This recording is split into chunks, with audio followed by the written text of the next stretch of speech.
गढ़ाकोटा में साहू धर्मशाला में चल रही संगीतमय श्रीमद् भागवत कथा के चौथे दिन कथा व्यास पंडित पुष्पेंद्र जी महाराज भागवत कथा में कृष्ण जन्मोत्सव की कथा सुनाई। कथा सुनकर श्रद्धालु भाव विभोर हो गए।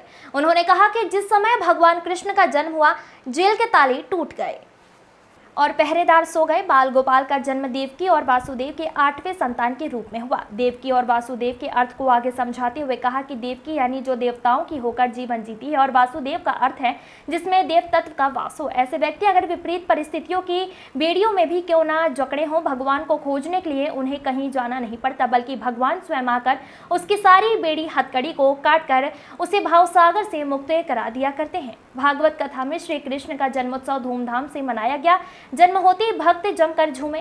कंस ने वासुदेव के हाथ से कन्या रूपी शक्ति रूपा को छीनकर जमीन पर पटकना चाहा तो वह कन्या राजा कंस के हाथ से छूटकर आसमान में चली गई। शक्ति रूपी में प्रकट होकर आकाशवाणी करने लगी कि कंस तेरा वध करने वाला पैदा हो चुका है। उधर नंद बाबा के यहाँ बधाइयों का तांता लग गया। भक्तों ने भगवान का जन्मोत्सव धूमधाम के साथ मनाया और भजनों पर नृत्य किया। कथा के दौरान जैसे भगवान का जन्म हुआ तो पूरा पंडाल नंद के आनंद भैया जय कन्हैया लाल की जयकारों के साथ गूंज उठा। इस दौरान लोग झूमने नाचने लगे और एक दूसरे को रंग गुलाल लगाया। कथा सुनकर श्रद्धालु भाव विभोर हो गए। भक्तों ने पुष्प वर्षा की। यजमान शिव प्रसाद साहू और श्रीमती रामबाई हैं। आयोजक सुमित साहू, आचार्य पंडित राघवेंद्र वावेले हैं। होती है तो नकदी होते ना, एक दोनों हंसाने का काम करते हैं। ऐसे ये धर्म है दोनों, हा और हु नाम के। इन्होंने एक बार एक ऋषि को साधना कर रहे थे समुद्र में खड़े होकर नाभि पर, तो जाकर नीचे से पैर पकड़ लिए, उसकी माला छूट गई। उनका जब भंग हो गया तो श्राप दे दिया, जाओ तुम दोनों गजग्राह।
भगवान पहले हमने वैसे निकलने थे, क्या आज भी भगवान फलकर वैसे निकल आएंगे? मालूम है पहले तुमको भक्त प्रहलाद बनना पड़ेगा। प्रहलाद जी की जैसे तुमको बनना पड़ेगा, भगवान आज भी हमने स्वाद कहाँ पुनि ताल मजीर बजाती फिरे, मेरा मतवारी सिचार कहाँ। सिया राम कथा कितनों ने लिखी, सिया राम कथा कितनों ने लिखी, पर तुलसी सी मन याद कहाँ। नरसिंह बसे प्रति खम्बन में, पर कानन को प्रहलाद कहाँ। बोले जिस दिन प्रहलाद बन जाओगे तो उस दिन भगवान नरसिंह का स्वरूप धारण कर आ जाएंगे। भगवान इतनी क्रोधावस्था में थे कि कोई किसी की क्षमता नहीं थी भगवान के सामने कोई खड़ा हो जाए।